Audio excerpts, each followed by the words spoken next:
گزارے کیسے زندگی، آؤ علماء سے پوچھ لیں، آئے جو مشکل پیش کوئی، آؤ علماء سے پوچھ لیں۔ الحمد للہ رب العالمین والصلاة والسلام علی سید الانبیاء والمرسلین، اما بعد فاعوذ باللہ من الشیطان الرجیم، بسم اللہ الرحمن الرحیم۔ پڑھیے الصلاة والسلام علیک یا رسول اللہ، الصلاة والسلام علیک یا حبیب اللہ، الصلاة والسلام علیک یا نبی اللہ، وعلی آلک واصحابک یا نور اللہ۔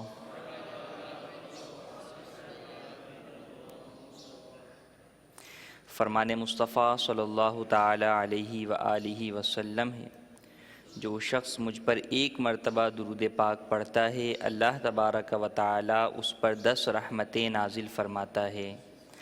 صلو علی الحبیب صلی اللہ تعالی علی محمد صلی اللہ تعالی علیہ وسلم۔ آج پھر ہم فرض علوم کورس کے سلسلے میں حاضر ہیں، اور آج کے موضوعات ہمارے 2 ہیں، اور دونوں ہی بہت اہم ٹاپک ہیں۔ نمبر 1، ہبہ کا بیان۔ ہبہ سے مراد تحفہ یا گفٹ کہہ لیں، ہدیہ کہہ لیں، اس کے بارے میں۔ اور دوسرا موضوع ہے وکالت کا بیان۔ وکالت کا بیان ایک تو خاص پس منظر میں وکالت ہے، جو کہ قانونی اعتبار سے وکیل ہوتے ہیں یا وکالت کا پیشہ اختیار کرتے ہیں، لیکن ایک عام روٹین کے اندر، بہت سارے معاملات کے اندر ہم اپنے کام خود کرنے کے بجائے کسی دوسرے کو اس کا وکیل بنا دیتے ہیں، یعنی اپنا قائم مقام بنا دیتے ہیں یا اپنا نائب بنا دیتے ہیں۔ تو اس سے متعلق بھی چند ضروری احکام ہیں، کیونکہ کبھی یا تو ہم کسی کو نائب بناتے ہیں یا ہم کبھی کسی دوسرے شخص کے نائب بنتے ہیں، وکیل بنتے ہیں۔ تو جب وکیل بنیں یا بنائیں تو ایسی صورت کے اندر کن باتوں کا خیال رکھنا ضروری ہے؟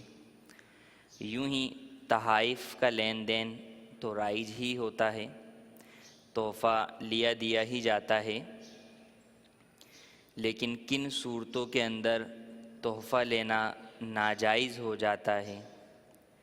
اور پھر اگر کسی کو کوئی چیز تحفے میں دی جائے تو شرعی اعتبار سے کب وہ شخص اس کا مالک ہو جاتا ہے، اس سے متعلق ضروری احکام انشاءاللہ عز و جل آج کے سلسلے میں ہم سماعت کریں گے۔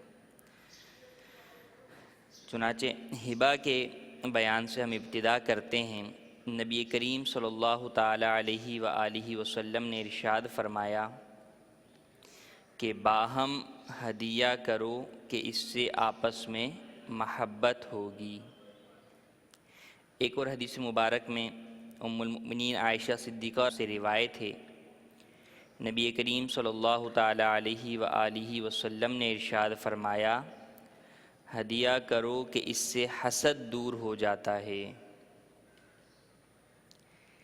ترمذی اور ابو داؤد نے حضرت جابر رضی اللہ تعالی عنہ سے روایت کی کہ رسول اللہ صلی اللہ علیہ وسلم نے ارشاد فرمایا، جس کو کوئی چیز دی گئی اگر اس کے پاس کچھ ہے تو اس کا بدلہ دے دے، یعنی اس کو تحفے میں کچھ ملا ہے تو یہ بھی بدلے میں کوئی تحفہ دے دے۔ اور فرمایا کہ اگر بدلہ دینے پر قادر نہ ہو تو اس کی ثنا کرے، یعنی تعریف کرے۔ اب وہ تعریف کس طرح کرے؟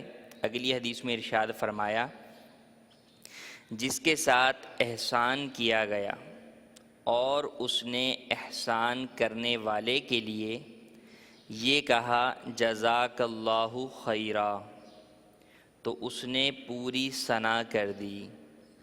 یعنی اگر کسی شخص نے تحفہ دیا ہے تو اس کا کچھ بدل دے دے، ضروری نہیں ہے کہ وہ بدل اسی تحفے کے درجے کا یا اس کی برابری کا ہی ہو، اس کے بدلے میں کوئی چھوٹا سا تحفہ بھی دیا جا سکتا ہے۔ اور اگر کچھ نہیں دے سکتے مالی اعتبار سے تو کم از کم اسے ان الفاظ کے ساتھ دعا دے دی جائے کہ جزاک اللہ خیرا، اللہ تبارک و تعالی آپ کو بہتر جزا عطا فرمائے۔ صحیح بخاری میں حضرت عمر ابن عبدالعزیز رضی اللہ تعالیٰ عنہ فرماتے ہیں رسول اللہ صلی اللہ علیہ وسلم کے زمانے میں ہدیہ تھا، اور اس زمانے میں رشوت ہے، یعنی حکام کو جو ہدیہ دیا جاتا ہے وہ رشوت ہے۔ یہ ہبہ، ہدیہ یا تحفے کا وہ پہلو ہے جو کہ ناجائز ہے، اور پھر اس کی آگے مختلف قسمیں ہیں کہ حضرت عمر بن عبدالعزیز رضی اللہ تعالیٰ عنہ کا وہ دور جب کہ تابعین کا دور تھا، تو اس میں آپ نے یہ فرمایا کہ یہ وہ زمانہ آ گیا ہے کہ اب جو ہدیے کے نام پر دیا جاتا ہے حکام کو، اہل تسلط کو، اہل غلبہ کو، حاکم کے نمائندگان کو، تو اس کو کہا تو تحفہ جاتا ہے لیکن در حقیقت وہ رشوت ہوتی ہے، اپنا کام بنانے کے لیے لوگ دے رہے ہوتے ہیں۔ اب ہبہ یا ہدیہ یا تحفہ، عموماً ہمارے ہاں جو الفاظ استعمال ہوتے ہیں اردو میں وہ تحائف کے، تحفے کے استعمال ہوتے ہیں۔ عربی لفظ جو ہے وہ اس کا ہبہ ہے اور ہدیہ بھی کہا جاتا ہے۔ اس کی تعریف کیا ہے کہ ہبہ کسے کہیں گے، تحفہ کسے کہیں گے؟ چنانچہ کسی چیز کو دوسرے کو بغیر کسی عوض کے مالک کر دینا یہ ہبہ کہلاتا ہے۔ بغیر کسی عوض کے سامنے والے کو کسی چیز کا مالک کر دینا، اس کے بدلے میں کوئی عوض جو ہے وہ نہ لیا جائے، تو یہ ہبہ کہلاتا ہے۔ ابتداءً ہبہ کی تعریف یہی۔ جو دینے والا شخص ہوتا ہے، تحفہ دینے والا ہوتا ہے، اسے فقہی اصطلاح میں کہا جاتا ہے واہب، واو الف ہا با، واہب یعنی ہبہ کرنے والا۔ اور جس کو ہبہ کیا گیا، جس کو تحفہ دیا گیا، اسے کہا جاتا ہے موہوب لہ، اس کو کہا جاتا ہے موہوب لہ یا موہوب لہو۔ میم واو، ہا واو، با اور لام ہا۔ اور جو چیز تحفے میں دی گئی، جو چیز تحفے میں دی گئی اسے کہا جاتا ہے موہوب، اور اسے کبھی ہبہ بھی کہہ دیتے ہیں، تحفہ بھی کہہ دیتے ہیں۔ ہبہ میں کبھی واہب کا دنیا کا نفع ہوتا ہے اور کبھی آخرت کا نفع ہوتا ہے۔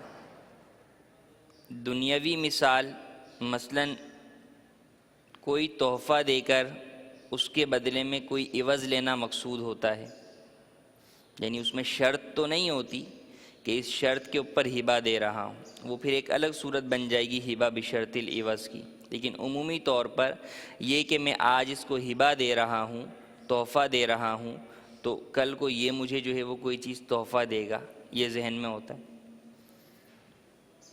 یا اس لیے جو ہے وہ ہبہ کرتا ہے تاکہ لوگوں میں اس کا ذکر خیر رہے، لوگ اسے کنجوس شمار نہ کریں، بلکہ جو ہے وہ اس کو ایک اچھا اور درست مقام پر خرچ کرنے والا جو ہے وہ شمار کریں۔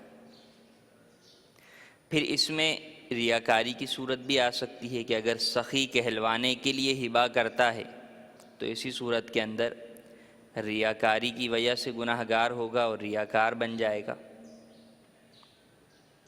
حضرت امام ابو منصور ماتوریدی رحمۃ اللہ تعالی علیہ فرماتے ہیں، مومن پر جس طرح اپنی اولاد کو توحید اور ایمان کی تعلیم دینا واجب ہے، جس طرح مومن پر اپنی اولاد کو ایمان کی، اسلام کی جو بنیادی باتیں ہیں، اور ان میں بھی بنیادی باتیں ایمان اور توحید کی جس طرح باتیں اس کو بتانا، سمجھانا، اس کی تعلیم دینا یا دلوانا واجب ہے، یوں ہی اپنی اولاد کو جود و احسان کی تعلیم دینا بھی واجب ہے۔ اپنی اولاد کو اس بات کی بھی تعلیم دے کہ وہ خرچ کرے، خیرات کرے، کسی کو تحفہ دے، کیونکہ صدقہ و خیرات کرنے سے، ہبہ کرنے سے، احسان کرنے سے دنیا کی محبت دور ہوتی ہے، کہ جب انسان اپنا مال جو ہے وہ اپنے پاس سے دور کرتا ہے تو جو مال کی محبت ہے، دنیا کی محبت ہے، وہ ختم ہوتی ہے اس کام کے کرنے سے، صدقہ و خیرات کرنے سے، ہبہ کرنے سے، احسان کرنے سے۔ اور در حقیقت دنیا کی محبت ہی ہر گناہ کی جڑ ہے، تو جب ہر گناہ کی جو جڑ ہی دنیا کی محبت ہے، اس کے خاتمے کے لیے احسان کرنا ہے، صدقہ اور خیرات کرنا ہے، تو اس کی تعلیم دینا بھی مومن پر اپنی اولاد کو واجب ہے۔ اگر کوئی شخص تحفہ دے تو ایسی صورت میں اس کا تحفہ قبول کرنا سنت ہے، کیونکہ ہدیہ آپس میں لینے دینے سے محبت پیدا ہوتی ہے، جیسا کہ حدیث مبارک میں بیان کیا گیا۔ اب تحفہ کون دے سکتا ہے، اس کی کیا شرائط ہیں، ان کا جاننا اولاً ضروری ہے۔ چنانچہ 8 جو ہے وہ شرائط ہیں ہبہ کی، ہبہ کی 8 شرائط ہیں۔ نمبر 1، واہب جو ہے وہ عقل مند ہو، سمجھدار ہو، عقل و شعور رکھتا ہو۔ لہٰذا اگر کوئی پاگل ہے، مجنون ہے، وہ آپ کو آ کر اپنا مال دیتا ہے کہ یہ لو میں تمہیں تحفہ دیتا ہوں، تو اس کا تحفہ لینا درست نہیں ہے، جائز نہیں ہے۔ نمبر 2، بالغ ہو، تحفہ دینے والا بالغ ہو۔ نابالغ کا تحفہ وصول نہیں کر سکتے، نابالغ تحفہ نہیں دے سکتا۔ گھروں کے اندر عموماً بچے جو ہے وہ کوئی چیز اپنے ذاتی پیسوں کی خرید کے لے کر آئے، کوئی ٹافی ہے، اب اس میں سے وہ آدھی ٹافی یا پوری ٹافی آپ کو ہبہ کریں کہ یہ لیں، آپ جو ہے وہ کھا لیں، تو وہ نہیں لے سکتے، کیونکہ نابالغ کو اس بات کا اختیار نہیں ہے کہ وہ اپنا مال کسی دوسرے کو دے، بلکہ نابالغ جو ہے وہ صدقہ بھی نہیں کر سکتا، راہ خدا میں بھی اپنا مال نہیں دے سکتا۔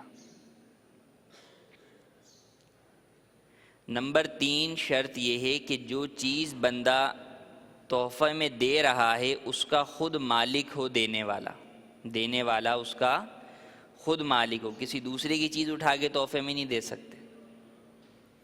اور اگر جس کو دیا جا رہا ہے اسے یہ معلوم ہے کہ یہ چیز اس کی نہیں ہے، تو ایسی صورت میں اس کا لینا بھی جائز نہیں ہوگا۔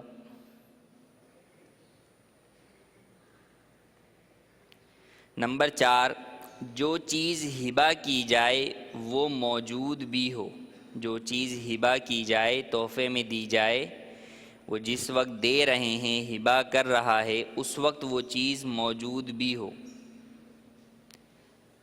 اب ایسا نہیں کہ درخت پر جو پھل آئیں گے وہ میں تمہیں جو ہے وہ ہبہ کرتا ہوں، وہ ابھی سے ہبہ نہیں ہو سکتے کہ وہ ابھی موجود نہیں ہیں۔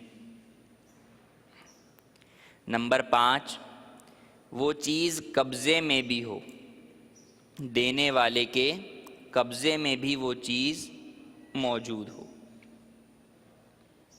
اگر کسی کو قرض دی ہوئی ہے تو ایسی صورت کے اندر وہ ابھی ہبہ نہیں کر سکتا کہ ابھی اس کے قبضے میں نہیں ہے، ابھی تو جس کو قرض دیا ہوا ہے اس کے قبضے کے اندر ہے وہ چیز۔ مشاع جو ہے وہ چیز نہ ہو، مشاع میم شین الف عین، مشاع نہ ہو، جو چیز تحفے میں دی جا رہی ہے وہ مشاع نہ ہو۔ اب مشاع سے کیا مراد ہے کہ کسی چیز کا ایک سے زائد افراد کے درمیان حصوں کے اعتبار سے مشترک ہونا، کسی چیز کا ایک سے زائد افراد کے مابین حصوں کے اعتبار سے مشترک ہونا۔ حصوں کے اعتبار سے مطلب پرسنٹیج کے اعتبار سے کہہ لیں کہ اس کا اتنا، اس چیز میں اتنا پرسنٹ کا مالک یہ ہے اور اتنے پرسنٹ کا مالک یہ ہے۔ تو اب وہ چیز تو ایک ہوتی ہے، اس میں کوئی یہ نہیں کہہ سکتا کہ سیدھے والی دائیں والی جانب میری ہے، کیونکہ اس میں پرسنٹیج کے اعتبار سے مالک ہیں، تو دونوں افراد اس کے ہر حصے میں اسی پرسنٹیج کے اعتبار سے مالک ہیں۔ تو اب اگر کوئی چیز ہبہ میں دی جا رہی ہے تو اس کا مشاع نہ ہونا یہ ضروری ہے۔ متمیز ہو، ساتویں شرط ہے کہ وہ چیز جو ہبہ میں دی جا رہی ہے وہ متمیز ہو، یعنی نمایاں ہو، جدا ہو، دوسرے مال کے ساتھ ملی ہوئی نہ ہو۔ جو شخص ہبہ کر رہا ہے اس کا اپنا دوسرا مال بھی موجود ہے اور ساتھ ہی ساتھ جو یہ مال ہبہ کر رہا ہے یہ بھی موجود ہے، لیکن یہ دونوں آپس میں ممتاز نہیں ہیں، جدا نہیں ہیں، ایک ساتھ ملے ہوئے ہیں، تو ایسی صورت میں بھی ہبہ درست نہیں ہوگا۔ اور نمبر 8 یہ کہ وہ چیز دینے والے کی ملکیت میں مشغول نہ ہو، وہ چیز جو ہبہ میں تحفے میں دی جا رہی ہے وہ دینے والے کی ملکیت میں مشغول نہ ہو۔ جیسے گھر جو ہے وہ کسی کو گفٹ کیا لیکن اس میں اس کا سارا ساز و سامان رکھا ہوا ہے، تو وہ چیز جو دی جا رہی ہے وہ دینے والے کے دیگر مال و اسباب کے ساتھ جو ہے وہ مصروف ہے کہ اس کو خالی کرنا جو ہے وہ ضروری ہے۔ یہ 8 شرائط ہیں جو پائی جائیں تو ہبہ درست ہو جاتا ہے، ہبہ درست ہو جاتا ہے۔ ہبہ کے ارکان ایجاب و قبول ہیں۔ ایجاب و قبول سے مراد کہ ہبہ کرنے والا یہ کہتا ہے کہ میں نے یہ چیز تمہیں تحفے میں دی، اور جس کو دی گئی ہے جو موہوب لہو ہے وہ کہتا ہے میں نے قبول کی۔ اب قبول کرنا 2 طریقے سے ہوگا، یا تو زبانی طور پہ وہ کہہ دے کہ میں نے قبول کر لی، یا یہ کہ زبانی طور پہ تو نہ کہے بلکہ خود اس چیز کے اوپر قبضہ کر لے، ہاتھ بڑھا کر کہا کہ یہ پین آپ کو تحفے میں دیا۔ اب اس نے زبان سے تو کچھ نہیں کہا لیکن وہ پین لے کر جیب میں رکھ لیا، تو یہ فعل کے ذریعے سے جو ہے وہ قبول ہو گیا۔ جب ان شرائط کے ساتھ ہبہ پایا جائے اور ایجاب و قبول بھی ہو جائے تو ایسی صورت میں وہ چیز جو ہبہ کی گئی ہے اس میں واہب کی ملکیت، ہبہ کرنے والے کی ملکیت ختم ہو جاتی ہے اور موہوب لہو اس کا مالک ہو جاتا ہے۔ ہبہ کے لیے بہت سارے الفاظ ہیں، جیسے کچھ تو واضح طور پر ہیں کہ میں نے تمہیں ہبہ کیا، میں نے تحفے میں دیا، یوں ہی یہ چیز میں نے جو ہے وہ تمہیں دی، تحفہ نہیں کہا، اس طور پر کہا، اور جو گفتگو ہو رہی ہے اس سے بھی یہ ظاہر ہے کہ یہاں پر دینا مقصود ہے۔ ایک تو ہے کہ استعمال کے لیے دی جا رہی، ایک یہ ہے کہ گفتگو سے ہی یہ پتہ چل رہا ہے کہ یہ جو الفاظ جس پس منظر میں کہے جا رہے ہیں تو وہاں پر یہ ملکیت کے اعتبار سے دینا مراد ہے۔ یہ چیز میرے تمہارے نام کروا دی، عموماً ہمارے ہاں مکان وغیرہ کے اندر، پلاٹ وغیرہ میں یہ کہتے ہیں کہ بھئی یہ چیز جو ہے وہ فلاں کے نام کروا دو، یا یہ پلاٹ جو ہے میں نے فلاں کے نام کروا دیا۔ تو یہ وہ الفاظ ہیں جو کہ ہبہ کے لیے استعمال ہوتے ہیں۔ اس کے علاوہ اور بھی الفاظ ہیں، چند الفاظ ان میں سے یہ ہیں۔ ہبہ کے لیے قبول کرنا ضروری ہے. جیسے کہا گیا کہ ایجاب و قبول اس کے ارکان ہیں، تو اگر کسی نے کہہ تو دیا کہ میں نے تمہیں یہ چیز تحفے میں دی، لیکن سامنے والے نے قبول نہیں کی، نہ زبان سے قبول کی اور نہ ہی اس نے اپنے کسی فعل کے ذریعے سے اس پر قبضہ کیا، تو ایسی صورت کے اندر ہبہ مکمل نہیں ہوگا، ہبہ درست نہیں ہوگا. اب ہبہ ان شرائط کے ساتھ، ایجاب و قبول کے ساتھ جب پایا گیا تو ہبہ تو درست ہو گیا، لیکن ابھی ایک چیز اور باقی رہ جاتی ہے، وہ ہے ہبہ کا مکمل ہونا. ہبہ کا مکمل ہونا. ہبہ کے مکمل ہونے کے لیے، ہبہ کی تکمیل کے لیے، ہبہ کے تمام ہونے کے لیے قبضہ ضروری ہے. اب جس صورت میں تو اس نے قبضہ کیا فعل کے ذریعے سے تو قبضہ ہو گیا، لیکن ایسی صورت جس میں اس نے زبان سے قبول تو کر لیا کہ ٹھیک ہے میں نے یہ چیز آپ سے تحفے میں وصول کر لی یا لے لی، لیکن وہ چیز کہیں اور موجود ہے، اس نے اب تک قبضہ نہیں کیا، تو جب تک قبضہ نہیں کرے گا ہبہ مکمل نہیں ہوگا.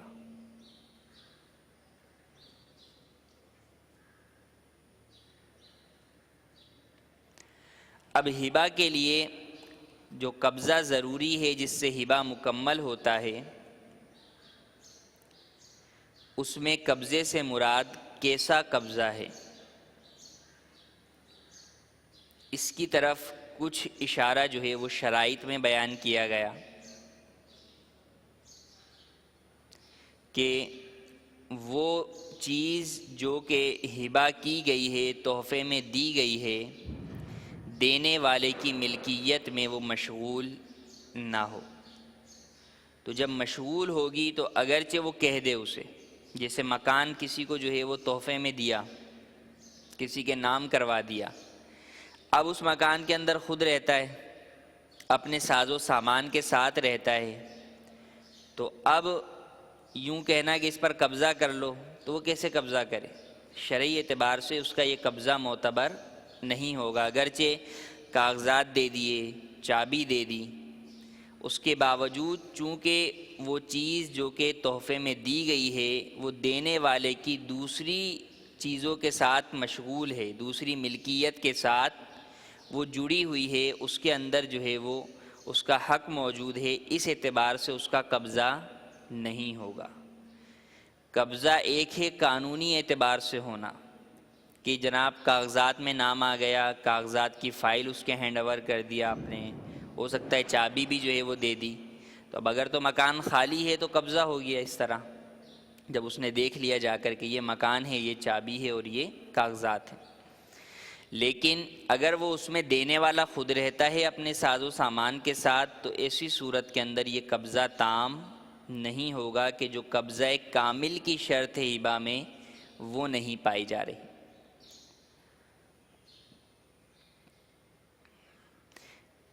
اسی طریقے سے ہبہ میں یہ بھی ضروری ہے کہ وہ چیز تقسیم کر کے دے دے. اگر وہ چیز ایسی ہے جو قابل قسمت ہے، تقسیم ہونے کے قابل ہے، تو اسے تقسیم کر کے دینا ضروری ہے. مثلا والد نے اپنی زندگی میں ایک مکان جو ہے وہ اپنا بیٹوں میں تقسیم کر دیا کہ بھئی یہ مکان جو ہے وہ میں نے تم 2 بیٹوں کو دیا. اب ہبہ تو کر دیا لیکن اس میں تقسیم بندی نہیں کی کہ کون سا کس کا ہے. یوں ہی پلاٹ جو ہے وہ کہہ دیا جاتا ہے کہ بھئی یہ 2 پلاٹ میں نے جو ہے وہ 2 بیٹیوں کے نام کر دیے اور یہ 2 پلاٹ جو ہے فلاں 2 بیٹوں کے نام کر دیے. اب وہ پلاٹ 120 گز کا مثال کے طور پر ہے، تو اس میں سے کس کا کون سا حصہ ہے؟ ہر ایک یہ دعویٰ کرے گا کہ فرنٹ والا حصہ مجھے ملے، ہر ایک یہ دعویٰ کرے گا کہ کارنر والا حصہ جو ہے وہ مجھے ملے. تو اس کے لیے یہ ضروری ہے کہ تقسیم بندی زندگی میں ہی کر دی جائے. اس کے لیے تقسیم بندی کر دینا یہ ضروری. اگر تقسیم بندی نہیں کی تو ایسی صورت کے اندر اگر دینے والے کا یا جس کو دیا گیا واہب یا موہوب لہو میں سے کسی ایک کا بھی انتقال ہو گیا تو ہبہ باطل ہو جائے گا، کینسل ہو جائے گا۔ یہ عمومی طور پر یہ صورت پائی جاتی ہے کہ جب وراثت والد کے انتقال کے بعد یا اپنے کسی بھی مرحوم کی وراثت کی تقسیم کے لیے آتے ہیں تو عموماً یہ ذہن میں ہوتا ہے کہ یہ مکان تو وراثت میں شامل نہیں ہوگا۔ کیوں نہیں ہوگا؟ کیونکہ یہ تو والد صاحب نے زندگی میں ہی ہم دونوں بھائیوں کو دے دیا تھا۔ اب جب اس کی وضاحت لی جائے کہ کس طور پر دیا تھا، کس کا کون سا حصہ ہے، تو وہ معلوم نہیں ہوتا۔ تو اس کا پھر نتیجہ یہ ہوتا ہے کہ جب والد صاحب کا انتقال ہو چکا ہوتا ہے اور انتقال سے پہلے اس کی تقسیم بندی عمل میں نہیں لائی گئی ہوتی، تو ایسی صورت کے اندر وہ ہبہ باطل ہو جاتا ہے اور وہ والد کی ملکیت پر ہی لوٹ جاتا ہے۔ جب والد کی ملکیت پہ لوٹ جائے گا تو ایسی صورت میں اس میں وراثت جاری ہوگی جس میں سے سارے ورثاء کا حصہ ہوگا۔ تو اس بات کا بھی خاص خیال رکھنا ضروری ہے۔ یوں ہی جیسے مکان والی مثال دی میں نے آپ کو پہلے کہ واہب کا سامان جو ہے وہ اس کے ساتھ مشغول نہ ہو، جو موہوب ہے، تحفہ ہے، اس میں واہب کا دوسرا سامان جو ہے وہ مشغول نہ ہو۔ اب ایک ہی گھر ہے جس کے اندر والد والدہ رہتے تھے، جس میں والد والدہ رہتے تھے۔ اب اس میں عموماً یہ ہوتا ہے کہ شوہر جو ہے وہ بیوی کے نام جو ہے وہ مکان کروا دیتے ہیں۔ اب بیوی کے نام کاغذات میں تو وہ مکان کروا دیا، لیکن شرعی اعتبار سے جو قبضہ کامل ضروری ہے وہ بیوی کو نہیں دلوایا۔ وہ کس طریقے سے؟ وہ یوں کہ اس کے اندر خود ہی رہتے رہے، اپنا سامان بھی ان کا واہب صاحب کا موجود تھا، شوہر کا، تو بیوی کے نام کاغذات میں کروا دیا۔ تو فقط کاغذات میں کروا دینے سے وہ ہبہ مکمل نہیں ہوا کہ بیوی کا قبضہ نہیں ہوا۔ اب تو پھر کیا کریں؟ کیا جو ہے وہ سارا سامان جو ہے وہ باہر لے کر جائیں؟ تو جن صورتوں میں کسی کو آپ نے کوئی چیز دینی ہے، مثال کے طور پہ یہ مکان والی ہی مثال لے لیں کہ شوہر نے بیوی کے نام مکان جو ہے وہ ہبہ کرنا ہے اور اس کا قبضہ بھی شرعی اعتبار سے دلانا ہے، تو اب اس کا طریقہ کار یہ ہوگا کہ شوہر اپنا جو بھی سامان اس کے اندر موجود ہے وہ بیوی کے پاس بطور امانت رکھوا دے، وہ بیوی کے پاس بطور امانت رکھوا دے۔ جب اپنا سارا سامان بیوی کے پاس بطور امانت رکھوا دیا، اب یہ کہے کہ میں نے یہ مکان تمہیں ہبہ کیا، اور عورت کہے کہ میں نے قبول کیا اور میں نے اس پر قبضہ کیا، اور پھر یہ ہے کہ اس میں کاغذات وغیرہ ساری چیزیں بھی اس کے ہینڈ اوور کر دیں۔ اب اس کے بعد بھلے وہ لے کر بیوی نے جو ہے وہ شوہر کے پاس ہی دوبارہ رکھوا دیں تو اس میں حرج نہیں، کہ جو شرعی اعتبار سے ہبہ تھا اور اس کے بعد اس پر قبضہ تھا وہ مکمل پایا گیا۔ اس مسئلے میں لا علمی کی وجہ سے وراثت میں بہت زیادہ غلطی کی جاتی ہے، یوں کہ بیوی کا جب قبضہ نہیں ہوتا تو اب انتقال کے بعد چونکہ قانوناً تو بیوی اس کی مالک ہوتی ہے، اب عموماً والدہ جو ہے جس کے نام وہ گھر ہوتا ہے، شرعی اعتبار سے جب اس پر اس نے قبضہ نہیں کیا تھا والد کی زندگی میں، تو انتقال کے بعد، والد کے انتقال کے بعد وہ مکان والد کی ملکیت میں لوٹ گیا۔ اب جب والد کی ملکیت میں لوٹ گیا تو اس میں وراثت جاری ہوگی، اس میں وراثت جاری ہوگی، اور کس کی وراثت جاری ہوگی؟ والد کی وراثت جاری ہوگی۔ تو اب والدہ اپنی مرضی سے اس میں تقسیم بندی نہیں کر سکتی کہ بھئی چونکہ میرے نام ہے تو میں جس کو چاہوں جتنا دے دوں اپنی زندگی میں، ایسا ہرگز نہیں کر سکتی، بلکہ یہ ضروری ہے کہ جن صورتوں کے اندر وہ ہبہ باطل ہو جائے گا قبضہ نہ ہونے کی وجہ سے یا مشاع ہونے کی وجہ سے، ان صورتوں کے اندر اس کی وراثت کی تقسیم مرحوم کے اعتبار سے ہوگی، والد کے اعتبار سے ہوگی، ان کے ورثاء میں ہوگی۔ والدہ اپنی مرضی سے اس میں تقسیم بندی کا اختیار نہیں رکھتی۔ جو چیز ہبہ کی ہے، اگر وہ چیز پہلے سے ہی موہوب لہو کے قبضے میں موجود ہے تو اب نیا قبضہ کرنے کی حاجت نہیں ہے۔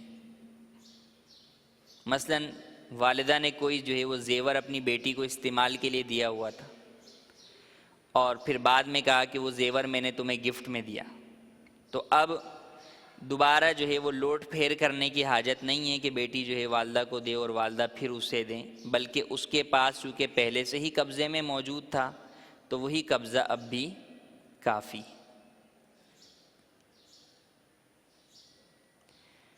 جو شخص نابالغ کا ولی ہے، جو شخص نابالغ کا ولی ہے، جیسے باپ یا باپ نہ ہو تو دادا، وہ شخص جب بھی نابالغ کو کوئی چیز تحفے میں دے گا، وہ شخص جب بھی نابالغ کو کوئی چیز تحفے میں دے گا تو اس کا یہ کہنا کہ میں نے یہ چیز اس نابالغ کو تحفے میں دی، اس سے ہی ہبہ مکمل ہو جائے گا، اس سے ہی ہبہ مکمل ہو جائے گا۔ نابالغ کا قبول کرنا ضروری نہیں۔ یوں ہی جب وہ دینے والے کے قبضے میں ہے تو ایسی صورت کے اندر نابالغ کے قبضے کی بھی حاجت نہیں ہے، کیونکہ نابالغ کا جو ولی ہوتا ہے وہ نابالغ کے سارے کام کرتا ہے، اس کے قبضہ بھی وہی کرتا ہے، اس کے تمام تصرفات کے اندر اسے اختیار حاصل ہوتا ہے۔ تو اب مثال کے طور پہ باپ نے اپنی زندگی میں اپنے نابالغ بیٹے یا بیٹی کے لیے یہ کہا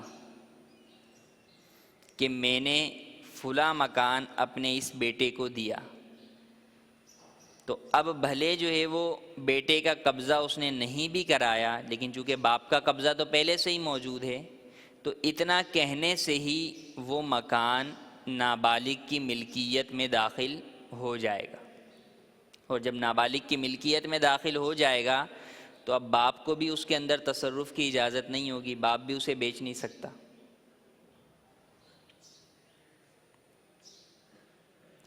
اسی لیے علماء نے فرمایا اچھا یہ تو جیسے باپ کی مثال ہے، یوں ہی باپ کے بعد اس کا ولی جو ہے وہ دادا ہے یا اس کا بھائی ہے، تو اب انہوں نے کوئی اس طرح کا چیز کہی، یہ تو بڑی مثال ہم نے لے لی مکان کی، گھر میں چھوٹی چیزیں لے لیں کہ کوئی جو ہے وہ چیز بھائی جو ہے وہ خرید کر لایا اور اب اس نے کہا کہ یہ چیز میں نے جو ہے وہ اپنے چھوٹے بھائی کو تحفے میں دی، اب اس کے بعد جو ہے وہ یہ کہہ دیا، اب بعد میں جو ہے وہ امی نے کہا کہ نہیں یہ اس کو نہیں فلانے کو دے دو، تو اب یہ کسی اور کو نہیں دے سکتا، کیونکہ اس نے جو اتنا کہہ دیا کہ میں نے یہ چیز دے دی نابالغ کو، اور نابالغ جو ہے وہ اسی کی پرورش کے اندر ہے، اسی کے عیال میں ہے اور یہی اس کا ولی ہے، تو ایسی صورت میں اس کے اتنا کہہ دینے سے ہی وہ چیز نابالغ کی ملکیت ہو جائے گی، اب اسے یہ کسی اور کو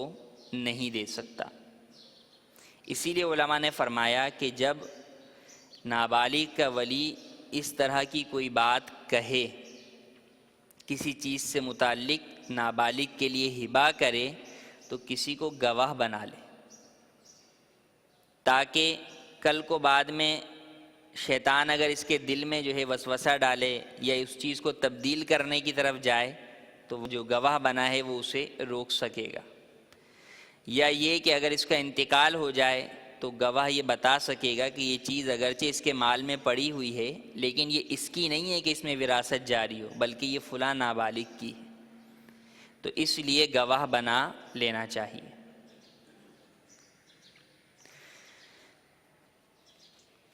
بعض صورتوں میں جیسے ہبہ جب دے دیا جاتا ہے تو اب ہبہ کو دینے کے بعد واپس لینا، ہبہ کو دینے کے بعد واپس لینے کی شرعی حیثیت، کسی کو تحفہ دے دیا، اب کیا اس سے تحفہ واپس بھی لے سکتے ہیں یا نہیں؟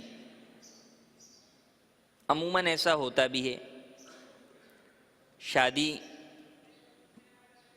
کے مواقع پر کہ بہت ساری چیزیں تحائف میں دی جاتی ہیں، اور پھر جب خدا نخواستہ طلاق ہو جائے یا اور کوئی جھگڑا ہو جائے تو اب پھر اس کی واپسی کا مطالبہ کیا جاتا ہے۔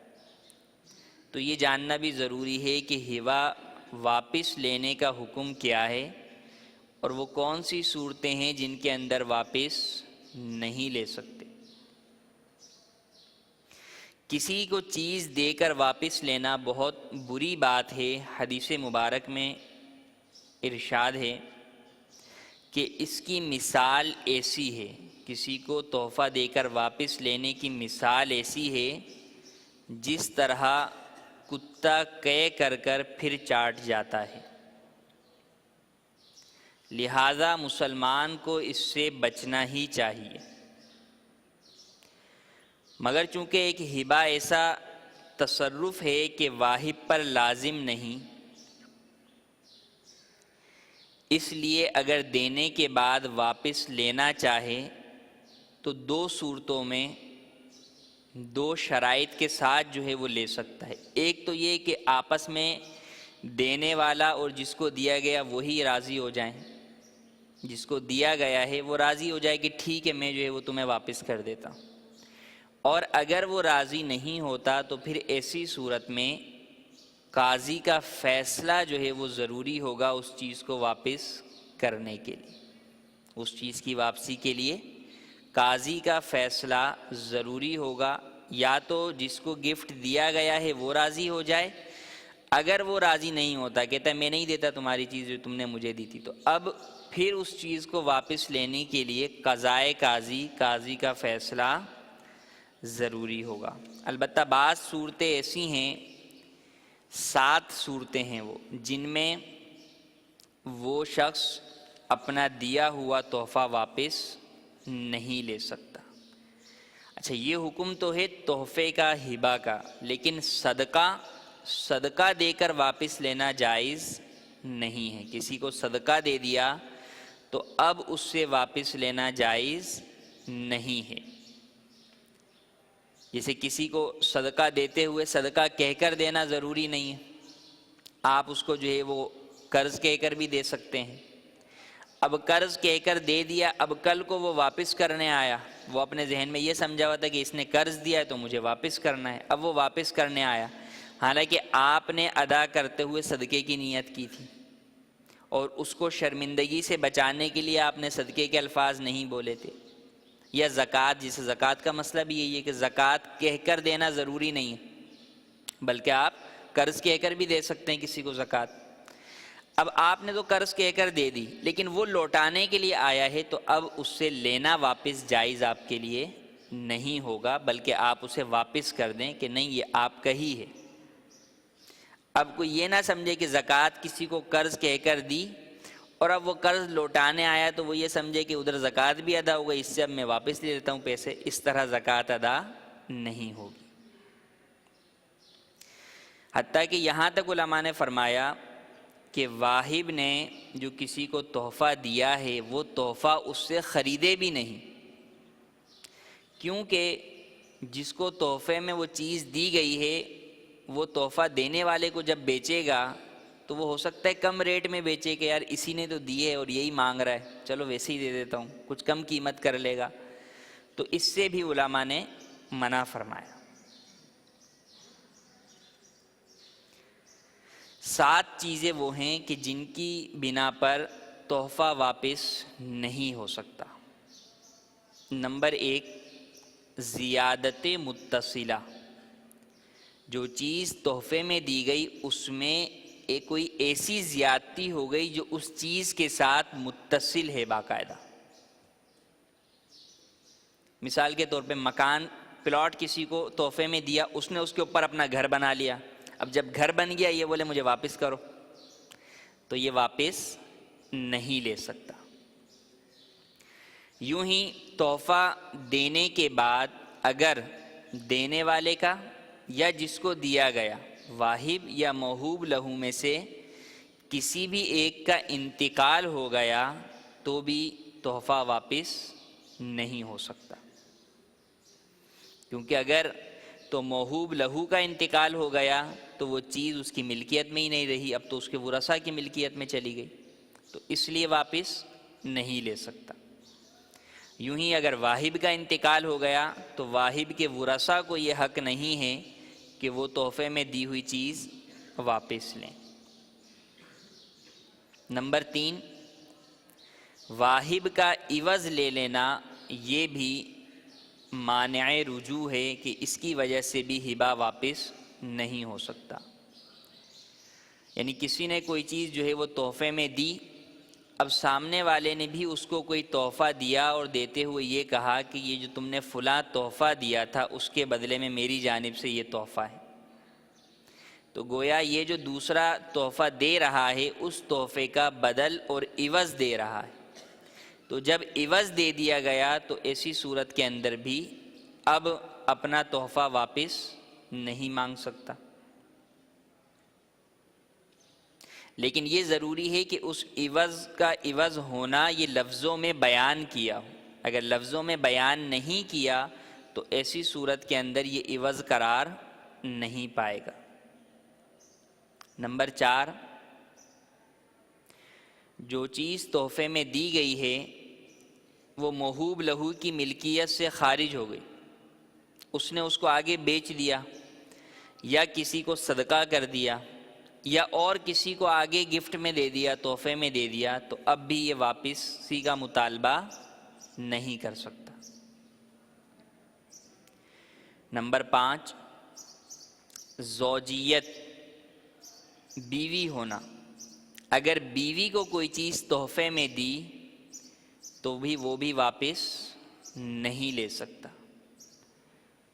بیوی کو اس وقت تحفے میں دی جب کہ وہ بیوی تھی، یعنی دیتے ہوئے وہ چیز جس وقت وہ چیز دی گئی تھی اس وقت وہ بیوی تھی، اس کا اعتبار ہے۔ اگر نکاح سے پہلے کوئی چیز تحفے میں دی گئی تو اس کو واپس لیا جا سکتا ہے کہ جس وقت تحفے میں دی تھی اس وقت وہ اس کی بیوی نہیں تھی، اور اگر کوئی چیز دی تحفے میں جب دی تھی اس وقت وہ اس کی بیوی تھی اور اب طلاق ہو گئی تو اب اس کو واپسی کا مطالبہ نہیں کر سکتا کہ دیتے ہوئے وہ عورت اس کی بیوی تھی۔ یہ اس لیے خاص خیال رکھنا ضروری ہے کہ ایک تو ابتداءً بیان کر دیا گیا کہ ہبہ دے کر واپس لینا ہی نہیں چاہیے، لیکن پھر بھی اگر کوئی لے لیتا ہے تو اس کا حکم، تو یہ وہ صورتیں ہیں جن کے اندر واپسی ناجائز ہے، اس کی اجازت ہی نہیں ہے، گناہگار ہوگا۔ تو طلاق کے بعد بہت ساری صورتوں میں ایسا ہوتا ہے کہ لڑائی جھگڑے کے بعد شوہر اپنی بیوی کو دیے جانے والے تحائف کا مطالبہ کرتا ہے، تو ان تحائف کا مطالبہ ہرگز جائز نہیں ہے۔ چھٹی چیز جس کی بنیاد پر تحفہ واپس نہیں لیا جا سکتا وہ ہے قرابت۔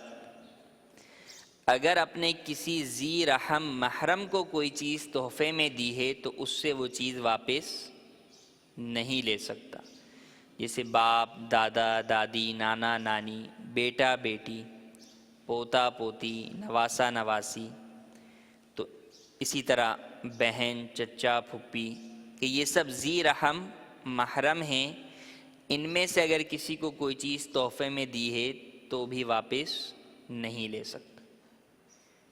اور یوں ہی جو چیز تحفے میں دی گئی ہے اگر وہ ہلاک ہو گئی، وہ چیز ہلاک ہو گئی، کھانے کی چیز تھی کھا لی، یا اور کوئی چیز تھی اور وہ ضائع ہو گئی، تو اب بھی اس چیز کی واپسی کا مطالبہ نہیں کیا جا سکتا۔ تو یہ 7 وہ چیزیں ہیں کہ جن صورتوں کے اندر ہبہ کی واپسی کا مطالبہ کرنا ناجائز اور گناہ ہے۔ ہبا سے متعلق چند مسائل نابالغ کے حوالے سے کہ نابالغ کو اگر مٹھائی اور پھل وغیرہ کھانے کی چیزیں ہبا کی جائیں تو اس میں سے والدین کھا سکتے ہیں، اس میں سے والدین کھا سکتے ہیں، لیکن یہ اس وقت ہے جب کہ یہ بات کسی قرینے سے معلوم ہو کہ بچے کو دینا مقصود نہیں ہے بلکہ والدین کو دینا مقصود ہے۔ مثلاً بڑا مٹھائی کا ڈبہ جو ہے وہ لا کے ایک چھوٹے سے بچے کو دے دیا، تو وہاں پر حقیقتاً دینے والا بھی یہی جانتا ہے کہ یہ بچہ اتنی مٹھائی نہیں کھائے گا، مگر وہ بچے کے نام سے دی جاتی ہے، تو ایسی صورت کے اندر لیکن دینا مقصود والدین کو ہی ہوتا ہے، تو اس میں سے والدین کھا سکتے ہیں۔ ہاں کوئی چھوٹی چیز ہے، مثلاً کوئی جو ہے وہ اپنے بچوں کو پاپڑ کھلا رہا تھا کہ سامنے والے دوسرے کا بچہ بھی آ گیا، اب اس نے اسے بھی 2-4 پاپڑ جو ہے وہ پکڑا دی، تو اب پتہ ہے کہ یہ چیز جو دینے والے نے دی ہے یہ خاص اس نابالغ کو ہی دی ہے، اب اس میں سے ہرگز نہیں کھا سکتے۔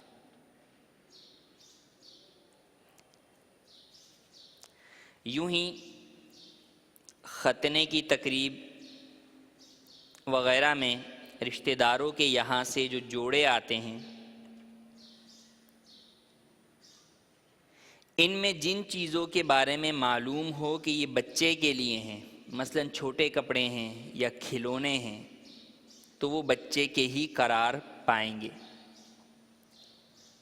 اور اگر ایسا نہیں ہے، وہ چیز بچے کے لائق نہیں ہے، بڑی چیز ہے کوئی، تو ایسی صورت میں وہ چیز والدین کے لیے کہلائے گی۔ پھر والدین میں سے وہ کس کی ہے، والدہ کی یا والد کی؟ تو اس میں 2 چیزیں ہیں، ایک یہ کہ وہ آیا کس کے رشتہ داروں کی جانب سے، ننیال کی طرف سے آیا ہے یا ددیال کی طرف سے؟ تو جس کی طرف سے آیا ہے اس کے لیے قرار پائے گا، ننیال کی طرف سے آیا ہے تو ماں کا قرار پائے گا، ددیال کی طرف سے آیا ہے تو باپ کا قرار پائے گا۔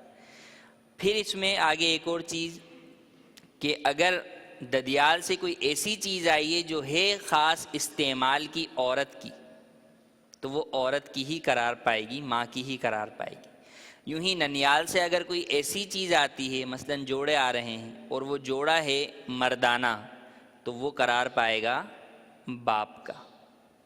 تو یہ جو ہے وہ آگے تفصیل ہے کہ جو سامان والدین کے لیے ہے اس میں جس کے رشتہ داروں کی طرف سے آیا ہے اس کا قرار پائے گا، الا یہ کہ عرفاً یہ بات معلوم ہے کہ اس چیز کا استعمال جو ہے وہ مردانہ ہے، مرد کے لیے ہے، تو اگرچہ وہ ننیال کی طرف سے آئے، لڑکی کے رشتہ داروں کی طرف سے آئے، وہ قرار مرد کا ہی پائے گا۔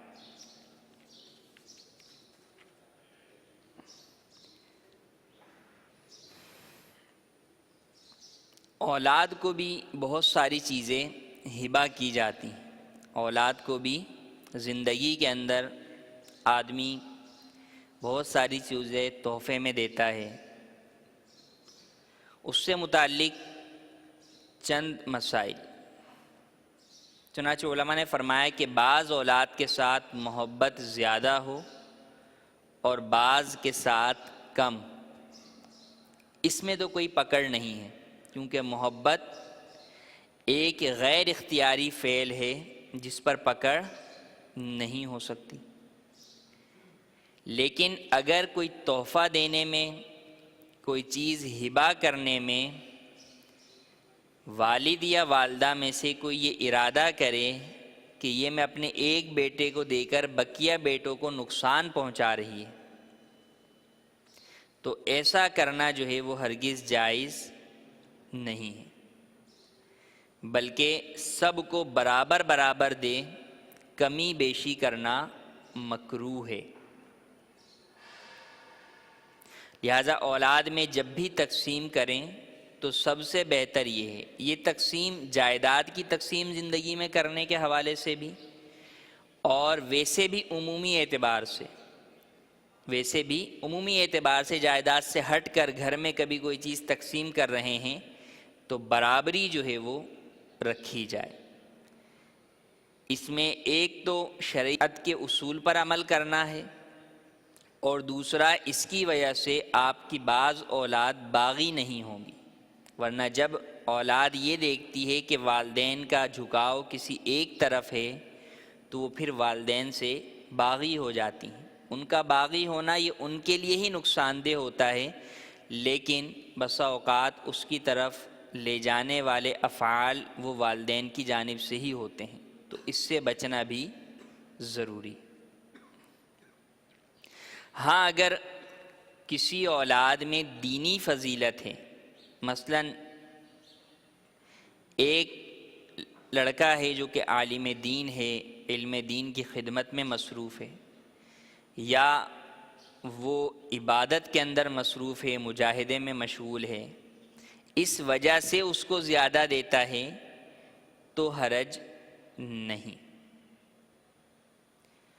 عموماً یہ سوال زندگی میں تقسیم سے متعلق کیا جاتا ہے کہ زندگی میں تقسیم کرنا چاہتے ہیں، کس طریقے سے تقسیم کریں؟ تو سب سے پہلے تو یہ جاننا ضروری ہے کہ زندگی میں ہر شخص اپنے مال کا خود مالک ہے۔ زندگی میں ہر شخص اپنے مال کا خود مالک ہے، اولاد کا اس کے اندر حق اور حصہ بطور وراثت ہرگز نہیں ہے۔ جو اولادیں اپنے والدین سے ان کی زندگی کے اندر زبردستی تقسیم وراثت کا مطالبہ کرتی ہیں، گھر کی تقسیم کا مطالبہ کرتی ہیں، ناجائز اور گناہگار ہیں، سخت گناہگار ہیں کہ اس میں ایک طرف والدین کے لیے اذیت بھی ہوتی ہے، ان کو دکھ بھی ہوتا ہے اور ان کی نافرمانی بھی کی جاتی ہے۔ تو یہ بات ذہن نشین ہونی چاہیے کہ زندگی کے اندر ہمارا کوئی حصہ ہمارے والدین کی جائیداد یا مال میں بطور وراثت ہرگز نہیں۔ اب اگر کوئی اس بنیاد پر مطالبہ کرتا ہے کہ جناب انتقال کے بعد تو ہم وارث ہوں گے، تو پھر والدین بھی مطالبہ کر سکتے ہیں کہ آپ بھی اپنی جائیداد میں سے ہمیں حصہ دے دیں، کیونکہ جس طرح اولاد وارث ہوتی ہے اسی طرح والدین بھی وارث ہوتے ہیں۔ جی ہاں، اگر کسی بچے کے انتقال کے وقت والدین میں سے کوئی زندہ ہے تو وہ وارث ہوتے ہیں۔ اللہ تبارک و تعالی نے قرآن مجید کے اندر واضح طور پر ان کے لیے حصہ ارشاد فرمایا۔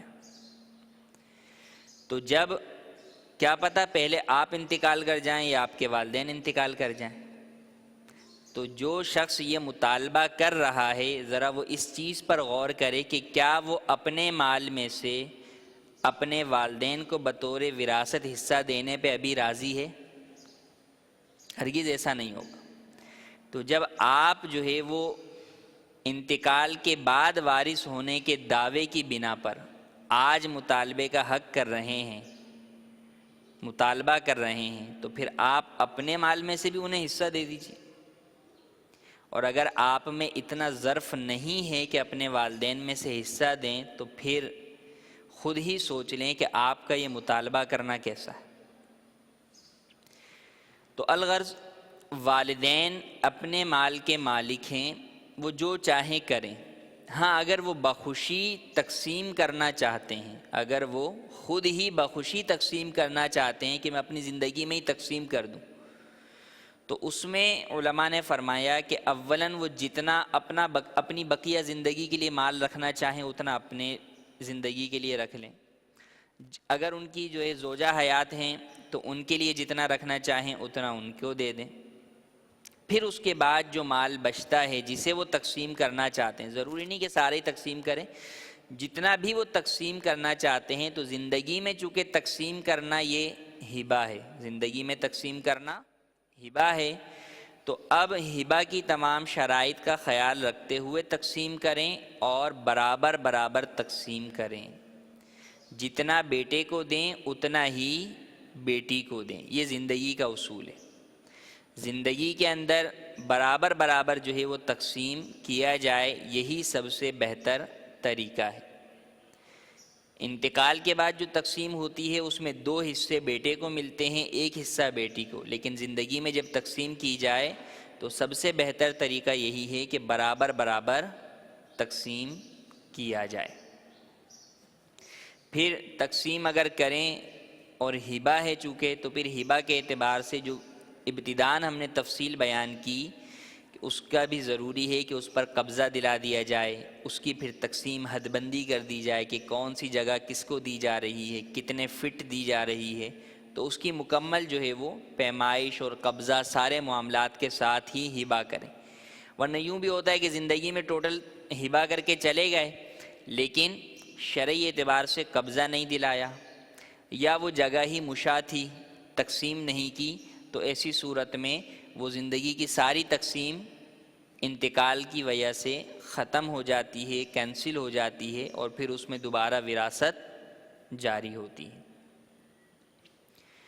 اولاد اگر فاسق ہے تو اس کو بقدر ضرورت دے، کیونکہ زیادہ دینے کا مطلب یہ ہوگا کہ یہ اس کے گناہ کے کاموں میں اس کی مدد کر رہے گا،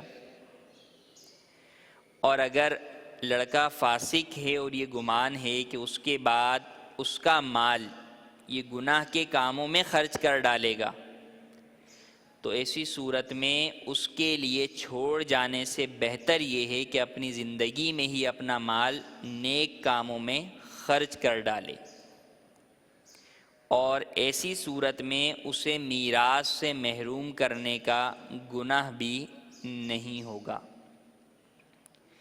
والد کا اپنی اولاد سے، اپنے ورثاء سے اپنے مال کو روکنا اس طور پر کہ یہ حصہ دار قرار نہ پائیں، اس لیے خرچ کرتا ہے کسی اور جگہ، تو اس کو تو گناہ بھی قرار دیا گیا۔ لیکن اگر یہ صورت ہے کہ پتہ ہے کہ اولاد فاسق و فاجر ہے جو اس کے انتقال کے بعد اس کا کمایا ہوا حلال کا پیسہ حرام میں اڑا دے گی، تو ایسی صورت میں بہتر یہ ہے کہ اپنا مال اپنی زندگی کے اندر ہی نیک کاموں میں خرچ کر ڈالے، ایسی صورت میں یہ گناہگار بھی نہیں ہوگا۔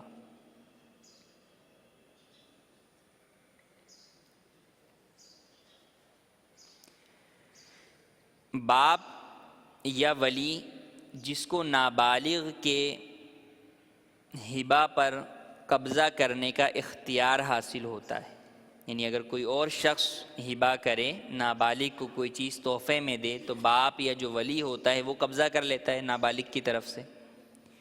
تو قبضہ کرنے کے بعد اسے یہ ہرگز اختیار نہیں ہے کہ وہ چیز جو نابالغ کی ملکیت ہے اسے کسی دوسرے کو ہبہ کر دے، اسے کسی دوسرے کو ہبہ کر دے، یہ نہیں ہو سکتا۔